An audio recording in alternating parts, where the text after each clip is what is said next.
सभी भाषाओं के मनुष्यवाची शब्द मैन, मनुज, मानव, आदम, आदमी आदि सभी मनु शब्द से प्रभावित है। सभी मनु मानव जाति के संदेशवाहक है। संसार के प्रथम पुरुष स्वयंभुव मनु और प्रथम स्त्री थी शत्रुपा। इन्हीं प्रथम पुरुष और प्रथम स्त्री की संतानों से संसार के समस्त जनों की उत्पत्ति हुई। मनु की संतान होने के कारण वे मानव कहलाए। मनु है एक मनुष्य जो अपने कर्मों से महान बन गए, जिन्होंने मानव समाज को शिक्षित, विकसित और समझदार बनाने के लिए धर्म, शिक्षा, तकनीक, व्यवस्था और कानून दिया। ठीक उसी तरह जिस तरह जैन धर्म में 14 कुलकरों ने समाज के लिए काम किया। इन्होंने स्वयं को कभी भगवान नहीं माना, बल्कि यह वेदों की सच्ची राह पर चलते गए और महान बन गए। दरअसल मनु ही भारतीय समाज और राष्ट्र के निर्माता रहे हैं, लेकिन ऐसे कई कारण थे कि मनुओं को हाशिए पर धकेल दिया गया, उन्हें समझे बगैर। उनके हाशिए पर चले जाने से ही हिंदू समाज अपने मुख्य इतिहास से कट गया।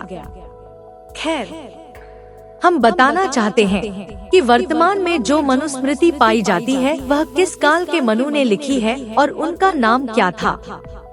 तो सबसे पहले क्रमवार जान लीजिए कि कौन कौन से मनु हुए हैं। एक अनुमानित गणना अनुसार लगभग 9500 ईसा पूर्व स्वयंभुव मनु का जन्म हुआ था। उसके बाद उनके ही कुल में क्रमश स्वारोचिष, औत्तम, तामस, रैवत, चाक्षुष, वैवस्वत, सावर्णी, दक्ष सावर्णी, ब्रह्मा सावर्णी, धर्म सावर्णी, रुद्र सावर्णी, देव सावर्णी और इंद्र सावर्णी। माना जाता है कि वर्तमान में जो मनुस्मृति अस्तित्व में है उसे 14वें मनु इंद्र सावर्णी के मार्गदर्शन में सूत्रबद्ध किया गया था, लेकिन कालांतर में इसमें परिवर्तन होते रहे। इंद्र सावर्णी मनु ने इस मनवंतर के प्रारंभ में वैदिक संस्कार और सभ्यता को पुनर्स्थापित कर भारतीय समाज को उन्नत और संगठित किया था। इनका अवतरण श्रावण मास में कृष्ण पक्ष अष्टमी तिथि को हुआ था। ब्रह्मा वैवर्त पुराण के अनुसार उनके पुत्र का नाम वृषध्वज था। यह नरेश वृषध्वज भगवान शंकर के परम भक्त थे, लेकिन वे विष्णु, लक्ष्मी और यज्ञ की निंदा करते रहे थे। अभिमान में चूर होकर वे भाद्रमास में महालक्ष्मी की पूजा में विघ्न डाला करते थे। उसके ऐसे व्यवहार के चलते एक दिन भगवान सूर्य ने उन्हें शाप दे दिया कि हे राजन, तेरी श्री नष्ट हो जाए। ऐतिहासिक प्रमाणों और साहित्यिक तथ्यों के अनुसार महाभारत का रचनाकाल 3150 ईसा पूर्व का लिखा ग्रंथ माना जाता है।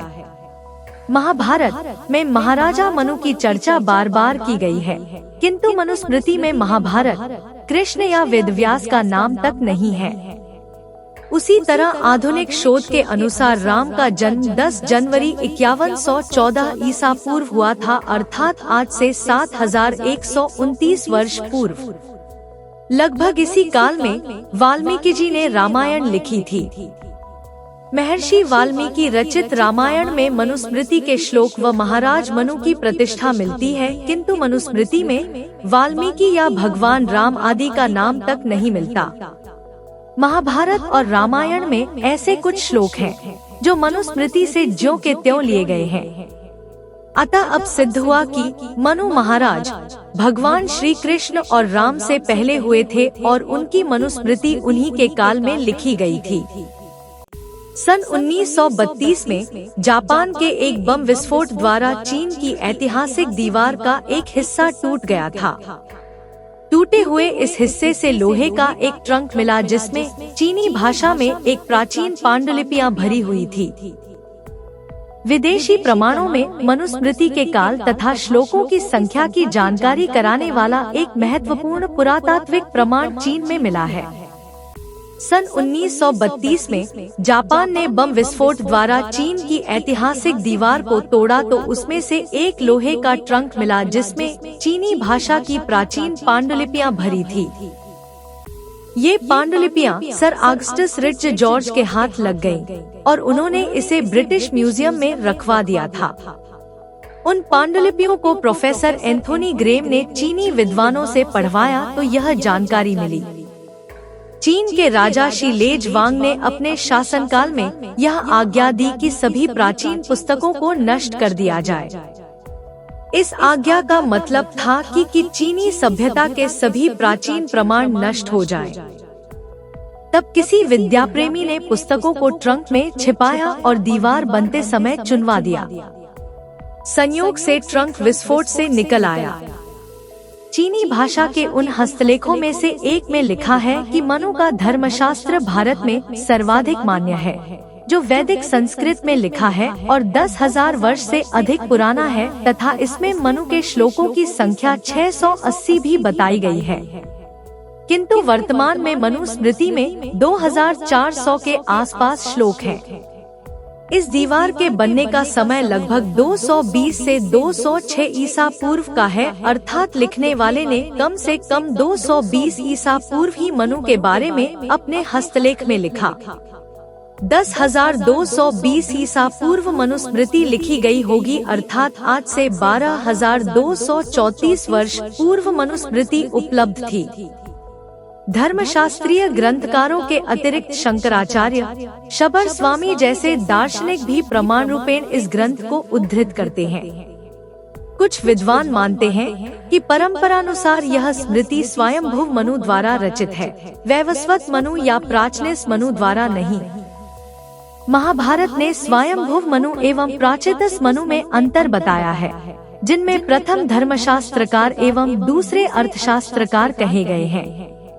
उन्हीं के कुल में आगे चलकर इंद्र सावर्णी ने इस ग्रंथ को परिष्कृत किया।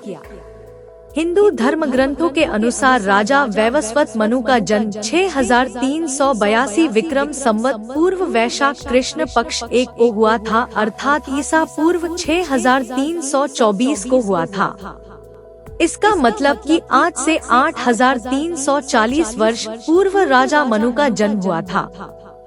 वैवस्वत मनु को श्राद्ध देव भी कहते हैं।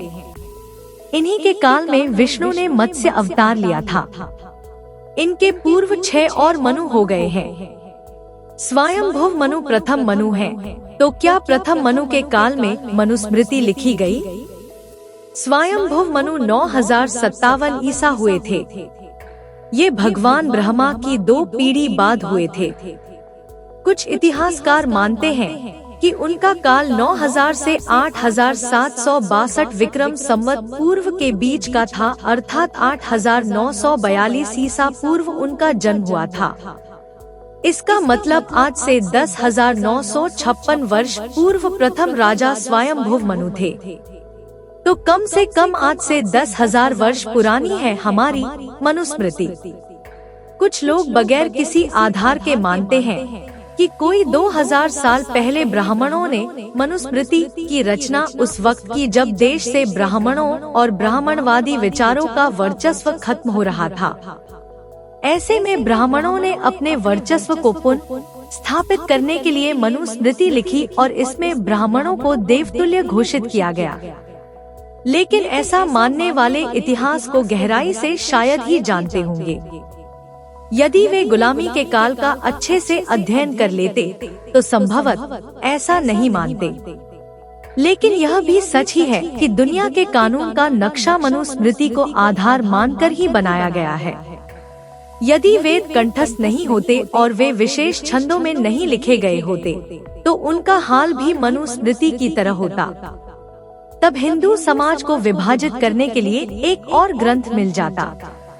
यहाँ पहली बात यह समझने की है कि मनुस्मृति को कभी भी हिंदुओं ने अपना धर्म ग्रंथ नहीं माना। इसका कभी भी किसी मंदिर में पाठ भी नहीं होता और न ही इसे कोई पढ़ता है। कोई इसे खरीद कर घर में भी नहीं रखता है। कुछ का मत है कि पहले एक मानव धर्मशास्त्र था जो अब उपलब्ध नहीं है। अतः वर्तमान मनुस्मृति को मनु के नाम से प्रचारित करके उसे प्रामाणिकता प्रदान की गई है, परंतु बहुमत इसे स्वीकार नहीं करता। ऐसी मान्यता अधिक है कि अंग्रेज काल में इस ग्रंथ में हेरफेर करके इसे जबरन मान्यता दी गई और इस आधार पर हिंदुओं का कानून बनाया गया। जब अंग्रेज चले गए तो भारत में जो सरकार बैठी उसने यह कभी ध्यान नहीं दिया कि अंग्रेजों द्वारा जो गड़बड़ियां की गई थी उसे ठीक किया जाए। उन्होंने भी अंग्रेजों का अनुसरण करते हुए अंग्रेजों की ही परंपरा को आगे बढ़ाया। कुछ विद्वान मानते हैं कि मनुस्मृति में वेद सम्मत वाणी का खुलासा किया गया है। वेद को कोई अच्छे से समझता या समझाता है तो वह है मनुस्मृति। लेकिन फिर भी राजा मनु ने इसमें कुछ अपने विचार भी प्रक्षेपित किए हैं। अब मनुस्मृति की बात करें तो अब तक 14 मनु हो गए हैं। प्रत्येक मनु ने अलग मनुस्मृति की रचना की है। इसी तरह प्रत्येक ऋषियों की अलग अलग स्मृतियां हैं और इस तरह कम से कम 20 से 25 स्मृतियां मौजूद हैं।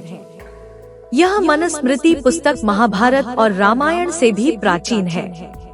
गीता प्रेस गोरखपुर या फिर गायत्री परिवार से प्रकाशित मनुस्मृति को ही पढ़ना चाहिए, क्योंकि अन्य प्रकाशनों की मनुस्मृति पर भरोसा नहीं किया जा सकता कि वह सही है या नहीं। ऐसे भी मनुस्मृति है जिसमें कुछ सूत्रों श्लोकों के साथ छेड़खानी करके उसे खूब प्रचारित और प्रसारित किया गया है। मनुस्मृति के बहुत से संस्करण उपलब्ध हैं। कालांतर में बहुत से प्रक्षेप भी स्वाभाविक हैं। साधारण व्यक्ति के लिए यह संभव नहीं है कि वह बाद में सम्मिलित हुए सूत्रों या अंशों की पहचान कर सके। कोई अधिकारी विद्वान ही तुलनात्मक अध्ययन के उपरांत ऐसा कर सकता है, क्योंकि बहुत ही चालाकी से यह जोड़े गए हैं।